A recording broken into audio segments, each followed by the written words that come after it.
Mr. Varlak here. I'm going to show you how to install some apps that will help you navigate Google Classroom and the Google system a little bit better. Okay, as you can see here, I'm in a student iPad. I'm going to swipe over until I find the MISD apps. And what this is the MISD apps catalog. I'm going to select it, and what it's going to do is going to open up, and I'll see all of the available apps for students on this device from the app catalog. So all of these apps are available. Teacher wants to use, they have the students will download, so on and so forth. Okay, so the app store is loaded. I'm just going to click on search, and I'm going to type in some apps. So the first one I'm going to do is Google Drive. What Google Drive is the storage, but it connects all of the other apps together. So I select it. I've had it previously installed, so that's why it's installed there. You click it, click install. Okay, request was received, it's going to start installing. The next one I'm going to search for is Google Classroom. There it is. I had it previously installed. We'll go ahead and hit install, and there it goes. Now, keep going with these Google apps. I'm going to do Google Docs. Google Docs is kind of like the word processing app. And the good thing about these apps, they save with your McAllen ISD student Gmail account, your Google account, student Google account, and so all of your work will be saved in the cloud. You don't have to download it, work on it, and upload it. Okay. So after Docs, we're going to do Google Slides. There it is. Select it. Install. And the last one I'm going to do is actually the one that browses the web, called Google Chrome. Now, the reason we need these 5 apps is Google Classroom, students can get to it on the web, but what it's using is Safari. So Safari is a browser that's built in within the iPad. To get the full functionality of using Google Classroom on an iPad, you need to download and install the app. That's why it's very important for the student to download, install the app, and then it's going to work a lot better than going just through the web. Okay, so as you can see, the apps are loading, and we will come back when they are done. Okay guys, now you can see I have the 5 apps that I need to have installed, or at least the main 3 apps that we're going to need, which are Google Drive, Google Classroom, and Google Slides. Okay, Docs and Chrome are optional, but they do help you work within the Google system. So the next thing we're going to do, and very first thing after the apps are installed, we're going to go ahead and sign into them. Okay, so I'm going to open up Google Drive, and Google Drive is the storage, so it houses everything that's my Google Docs. Everything that I have, I'm going to sign in. So when students sign in, it's going to be their ID number at students.mcallenisd.net. And then it's going to take them to Rapid Identity, and then they enter their password. So as you can see, I'm already here, logged in. I'm into my Google Drive. I can see my files.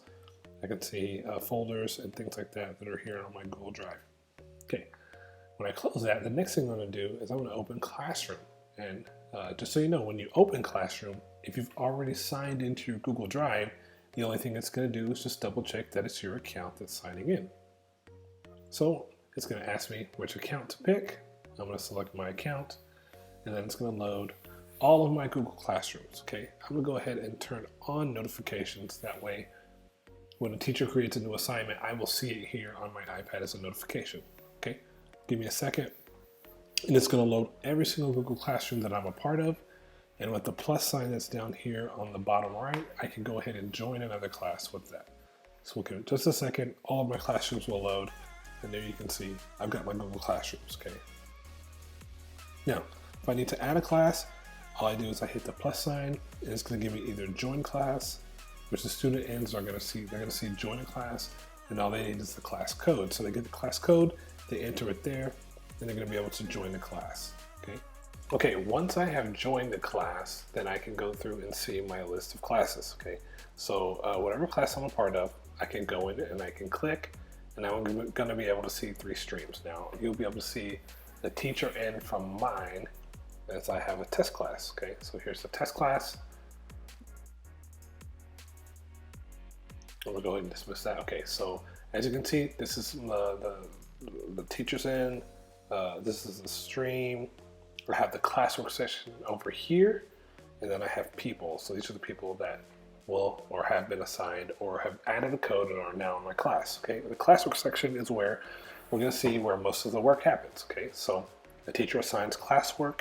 Students will click on the assignment. So in this one, I created a digital worksheet, and it has a set of instructions, and then it'll have an attachment like a video, could have a Google slide, could have pictures, could have a link to a website.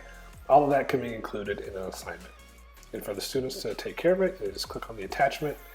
And this is why it's important just to make sure you download those Google Slides and Google Docs, because whenever you get those here, you can go ahead and open it as a preview here in Classroom. And then if I have the app and I select this top right icon, what it's going to do is it's going to open it in the app so I can go ahead and edit the assignment if I need to, and then get it ready to submit my work. So it takes just a second for Google Slides to do its thing. And so what it's doing is it's taking that assignment that was assigned in Google Classroom, and it's taking it to Google Slides. So now I'm here in Google Slides, and so I can go ahead and work out my problems, work out the answers, and I can go ahead and type my answers if I need to. Once that's done, the good thing, everything saves automatically in Google Slides. I would just hit this check mark up here. I'll go back to my classroom, and then I would submit my answer. So that's kind of how the workflow will work with students. They're going to get it, they'll get the assignment, they'll complete it, and they'll resubmit it back to their teachers. And that, guys, is Google Classroom in a nutshell. We were able to do a couple things. We were able to download and install the apps. We were able to log into our accounts, and we were able to join a class. If you ever have questions with any of this, you can contact our department, the Instruction Lead Technology Department with McAllen ISD. Reach out and we will be more than willing to help you. Thanks for watching the video. Have a great day.